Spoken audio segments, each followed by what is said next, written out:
இல்லை உங்களுக்கு எடுப்படுது பாருங்க.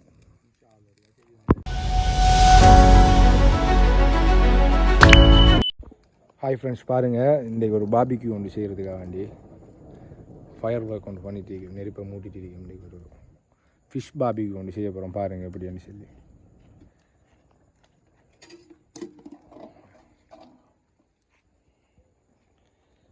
யூடியூப் தான் இன்றைக்கு மாஸ்டர் செஃப்பா. ஓப்பன் பண்ணி காட்டுங்க மீன் எப்படி இருக்கு. 2 மீன் எடுத்தீங்க பாருங்கள். இதில் பேர் வந்து சொண்டன் மீன். எப்படி இருக்குன்னு பாருங்கள். 2 மீன் தான் இன்றைக்கி சுட்டு தின்றோம். பாருங்கள், நாங்கள் இது என்ன சிரட்டையை தான் வச்சிருக்கோம். சிரட்டை எப்படி பற்றி கறி ஆகணும். சிரட்டை பற்றி கறியானது கூட தான் ஃபிஷ் எடுத்து நாங்கள் வைப்போம் பாபிக்கு. பாருங்கள், இது வந்து இந்த கறியாக தான் கொஞ்சம் லேட் ஆகும். கறி ஆகிட்டு சொன்னால் மீன் சுடு காட்டுறோம் டக்குன்னு. கறி ஆகிறது தான் இப்போ ஃபுல் ட்ரை கொண்டு பண்ணி இப்போ வச்சுட்டு இருக்கோம். சிரட்டைகளை ஃபுல்லாக டக்குன்னு கிரில் ஆகிடும்.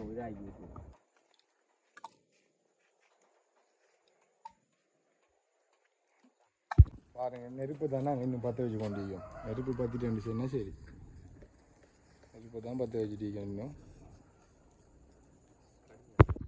இப்போ மீனை வந்து வைக்க போகிறோம். பாருங்கள் எப்படின்னு சொல்லி. இப்போ தான் நெருப்பு வந்து வைக்குது. உங்களூரில் என்ன மீன் என்று பேர் சொல்கிறது? இங்கே வந்து சுண்டன் மீன்.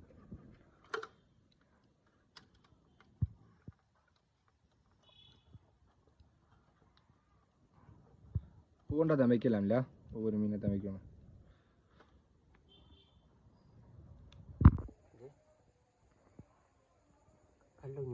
கல் இழுக்கணுமா? கல் இழுக்கணும்.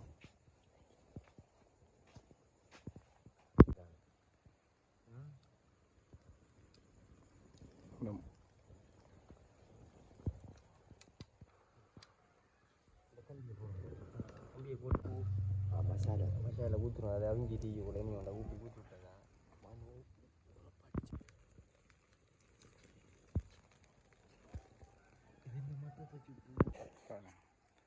லெமன் ஊற்றப்படுது பாருங்க எப்படின்னு சொல்லி.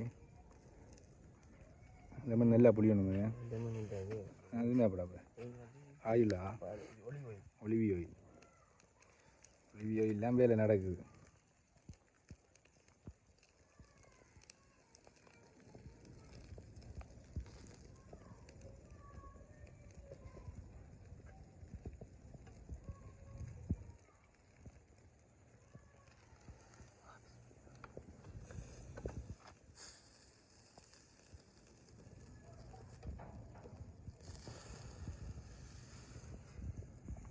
மசாலா மேலே கொஞ்சம் கொஞ்சமாக ஊற்றினீங்கடா. சரி,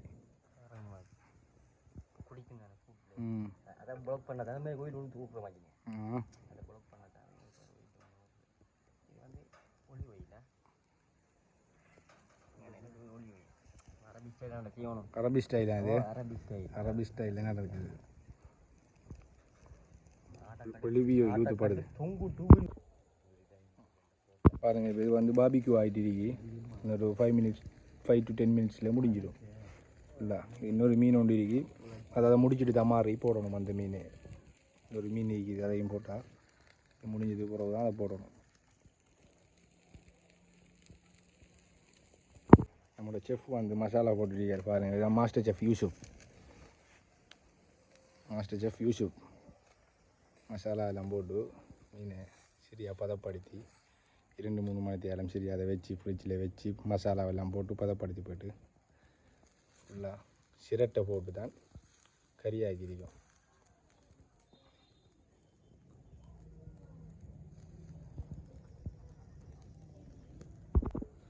ஏன் அது சிரட்டை மட்டும்தான் நான் போடலாம். கறியாக்கு கட்டையெல்லாம் போட இல்லாதா? சிரட்டாக நல்ல இது. அதில் வந்து பெண்ணு பிரச்சனை சொன்னால் நல்லா கொஞ்சம் கேஸ் பவர் கூட பாபிக் பண்ணி முடிக்கலாம்.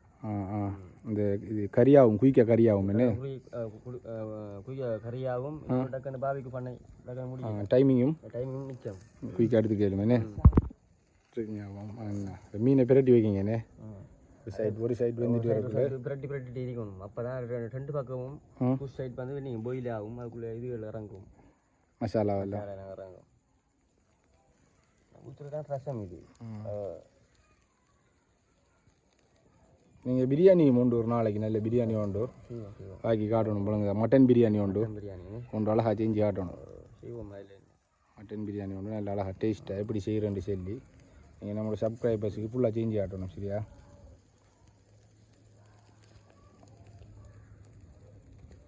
பார்த்துங்க, மீன் வந்து நீ வெந்துட்டு நீ முடியக்கிட்டு ஆகுது.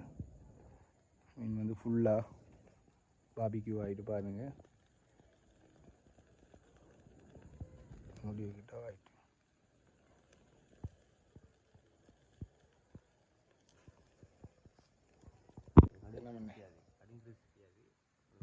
அடிக்கணும் நிறைய மீதில் போட்டு நாங்கள் மீன் சுடுற அந்த சூழலை பாருங்கள். ஒரு அழகான ஒரு சூழல் உண்டு. நான் இருந்து அந்த மீனை சுடுறோம். நாங்கள் ஒரு கார்டன் ஒன்று மாதிரி ஒரு கார்டனில் இருந்தேன். அந்த மீன் இன்றைக்கு பாபிக்கு கொண்டுறோம். பாருங்க, இது முடிஞ்சு இப்போ பாபிக்கு வந்து ஃபினிஷ் ஆகிட்டு. நீ இது இறக்குற பருவம் மீன் இறக்க போகிறோம். நாங்கள்